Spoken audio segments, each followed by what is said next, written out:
Hi everyone, welcome to my channel.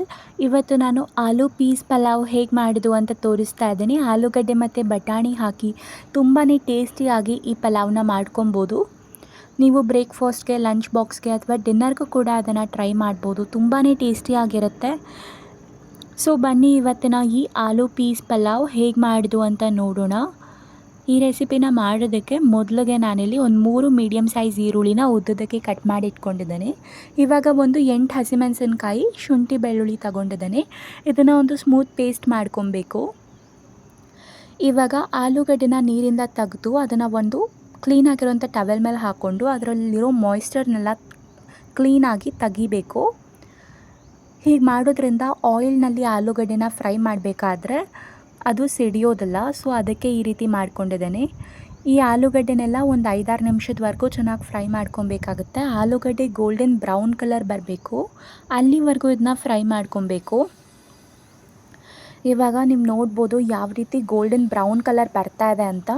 ಇದೇ ರೀತಿ colour ಬರೋವರೆಗೂ ನೀವು ಇದನ್ನ ಚೆನ್ನಾಗಿ ಫ್ರೈ ಮಾಡ್ಕೊಬೇಕಾಗತ್ತೆ. ಈ ಆಲೂಗಡ್ಡೆನ ಈ ರೀತಿ ಫ್ರೈ ಮಾಡ್ಕೊಳ್ಳೋದ್ರಿಂದ ಇದು ತುಂಬಾ ಟೇಸ್ಟಿಯಾಗಿ ಮತ್ತು ಡಿಫ್ರೆಂಟ್ ಟೇಸ್ಟ್ ಬರುತ್ತೆ. ಸೊ ಅದಕ್ಕೆ ಈ ರೀತಿ ಮಾಡ್ಕೊಂಡಿದ್ದೀನಿ. ಇವಾಗ ನಾನು ಪ್ರೆಷರ್ ಕುಕ್ಕರಲ್ಲೇ ಪಲಾವ್ ಮಾಡ್ತಾಯಿದ್ದೇನೆ ಇವತ್ತು. ಸೊ ನಾನಿಲ್ಲಿ 2 ಪಲಾವ್ ಎಲೆ, 2 ದೊಡ್ಡ ಸೈಜಷ್ಟು ಚಕ್ಕೆ ಮತ್ತು ಒಂದು 4ರಿಂದ 5 ಲವಂಗ ತಗೊಂಡಿದ್ದೇನೆ. ಒಂದು ಅರ್ಧ ಟೇಬಲ್ ಸ್ಪೂನಷ್ಟು ಸ್ವಲ್ಪ ಸೋಂಪು ತಗೊಂಡಿದ್ದೇನೆ ಮತ್ತು ಒಂದು 2 ಏಲಕ್ಕಿ ಮತ್ತು 1 ಟೇಬಲ್ ಸ್ಪೂನಷ್ಟು ಜೀರಿಗೆ ಹಾಕ್ಕೊಂಡು ಇದನ್ನೆಲ್ಲ ಒಂದು ಅರ್ಧ ನಿಮಿಷದವರೆಗೂ ಚೆನ್ನಾಗಿ ಆಯಿಲ್ನಲ್ಲಿ ಫ್ರೈ ಮಾಡ್ಕೊಬೇಕು. ಇವಾಗ ಒಂದು 10 ಗೋಡಂಬಿ ತಗೊಂಡಿದ್ದೇನೆ. ಗೋಡಂಬಿ ಎಲ್ಲ ಗೋಲ್ಡನ್ ಬ್ರೌನ್ ಕಲರ್ ಬರೋವರೆಗೂ ಇದನ್ನ ಚೆನ್ನಾಗಿ ಫ್ರೈ ಮಾಡ್ಕೊಬೇಕಾಗತ್ತೆ. ನಿಮಗೆ ಗೋಡಂಬಿ ಇಷ್ಟ ಇದ್ದರೆ ಹಾಕ್ಕೊಳ್ಳಿ, ಇಲ್ಲಾಂದರೆ ಸ್ಕಿಪ್ ಮಾಡ್ಕೊಬೋದು. Completely optional. ಗೋಡಂಬಿ ಎಲ್ಲ ಫ್ರೈ ಆದಮೇಲೆ ಇವಾಗ ಇದಕ್ಕೆ ಈರುಳ್ಳಿ ಹಾಕೋತಾ ಇದ್ದೇನೆ. 3 ಮೀಡಿಯಮ್ ಸೈಜ್ ಈರುಳ್ಳಿ ತಗೊಂಡಿದ್ದೀನಿ. ಈರುಳ್ಳಿ ಕೂಡ ಗೋಲ್ಡನ್ ಬ್ರೌನ್ ಕಲರ್ ಬರೋವರೆಗೂ ಇದನ್ನ ಚೆನ್ನಾಗಿ ಫ್ರೈ ಮಾಡ್ಕೊಬೇಕು. ಒಂದು 5-6 ನಿಮಿಷ ಆದರೂ ಹಿಡಿಯುತ್ತೆ ಈರುಳ್ಳಿ ಫ್ರೈ ಆಗೋದಕ್ಕೆ.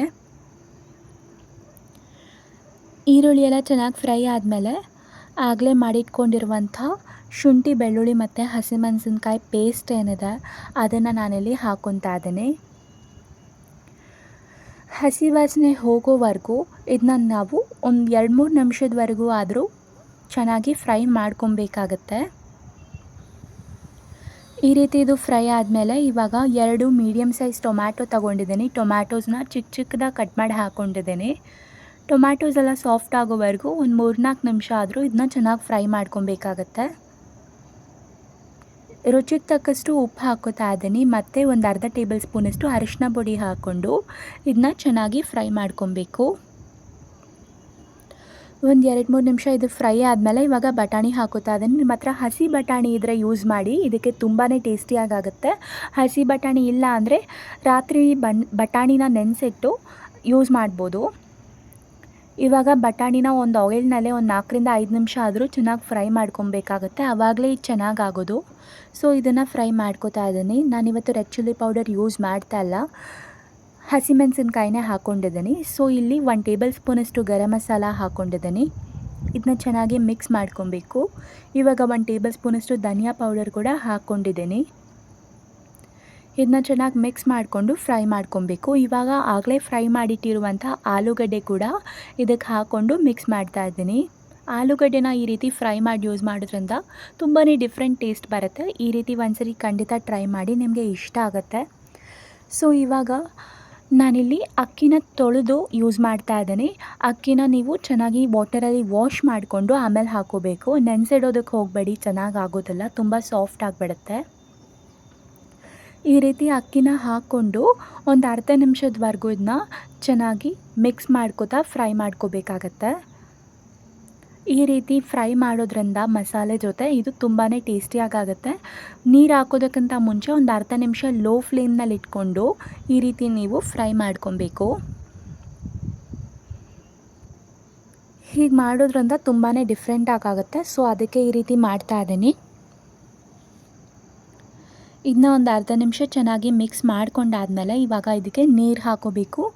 ನೀರು ನೀವು ಯಾವಾಗಲೂ ಎಷ್ಟು ಅಕ್ಕಿ ತಗೋತೀರೋ ಅದಕ್ಕಿಂತ ಡಬಲ್ ನೀರು ಹಾಕೋಬೇಕು. ನಾನಿಲ್ಲಿ 1.5 ಗ್ಲಾಸಷ್ಟು ಅಕ್ಕಿಗೆ 3 ಗ್ಲಾಸಷ್ಟು ನೀರು ಹಾಕ್ಕೊಂಡಿದ್ದೀನಿ. ನೀವು 1 ಗ್ಲಾಸಷ್ಟು ಅಕ್ಕಿ ತಗೊಂಡ್ರೆ ಅದಕ್ಕೆ 2 ಗ್ಲಾಸಷ್ಟು ನೀರು ಹಾಕ್ಕೊಬೇಕು.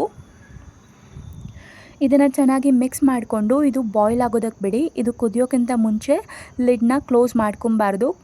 ಇದು ಕುದಿಯೋಕ್ಕೆ ಸ್ಟಾರ್ಟ್ ಆದಮೇಲೆ ನಾವು ಪ್ರೆಷರ್ ಕುಕ್ಕರ್ ಲಿಡ್ನ ಕ್ಲೋಸ್ ಮಾಡಬೇಕು. ಇವಾಗ ಇದು ಕುದೀತಾ ಇದೆ. ಇವಾಗ ಲಿಡ್ನ ಕ್ಲೋಸ್ ಮಾಡಿ ಹೈ ಫ್ಲೇಮ್ನಲ್ಲಿ 2 ವಿಸಲ್ ಆಗೋವರೆಗೂ ಇದನ್ನ ಬೇಯಿಸ್ಕೊಬೇಕು. ಬಟಾಣಿ ಬೇಯೋದಕ್ಕೆ ಸ್ವಲ್ಪ ಜಾಸ್ತಿ ಟೈಮ್ ಬೇಕಾಗುತ್ತೆ. ಸೊ ಹೈ ಫ್ಲೇಮ್ನಲ್ಲಿ 2 ವಿಸಲ್ ಆಗೋವರೆಗೂ ಇದನ್ನ ಬೇಯಿಸ್ಕೊತಾ ಇದ್ದೀನಿ. ಹೈ ಫ್ಲೇಮ್ನಲ್ಲಿ 2 ವಿಸಲ್ ಆದಮೇಲೆ ಗ್ಯಾಸ್ ಫ್ಲೇಮ್ನ ಆಫ್ ಮಾಡಿಕೊಂಡು ಪ್ರೆಷರೆಲ್ಲ ತನ್ನಂತಾನೇ ಹೋಗೋವರೆಗೂ ವೆಯ್ಟ್ ಮಾಡಿ. ಪ್ರೆಷರೆಲ್ಲ ತನ್ನಂತಾನೇ ಹೋದ್ಮೇಲೆ ನಾವು ಈ ಲಿಡ್ನ ಓಪನ್ ಮಾಡ್ಬೋದು. ಸೊ ಇವಾಗ ಪ್ರೆಷರೆಲ್ಲ ತನ್ನಂತಾನೇ ಕಡಿಮೆ ಆಗಿದೆ. ಸೊ ನಾನು ಈ ಲಿಡ್ನ ಓಪನ್ ಮಾಡ್ಕೋತಾ ಇದ್ದೀನಿ.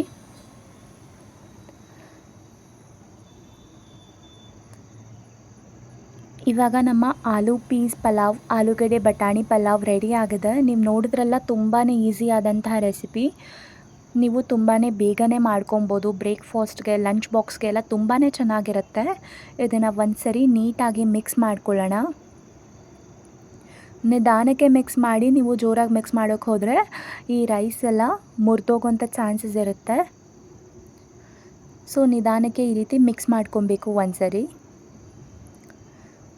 ಸೊ ಇವಾಗ ಇದು ರೆಡಿ ಆಗಿದೆ. ನಾನು ಇದನ್ನು ಈ ರೀತಿ ಸರ್ವ್ ಮಾಡ್ಕೊಂಡಿದ್ದೀನಿ.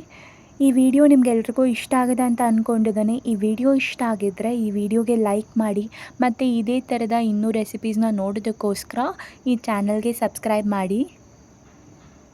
Thank you for watching.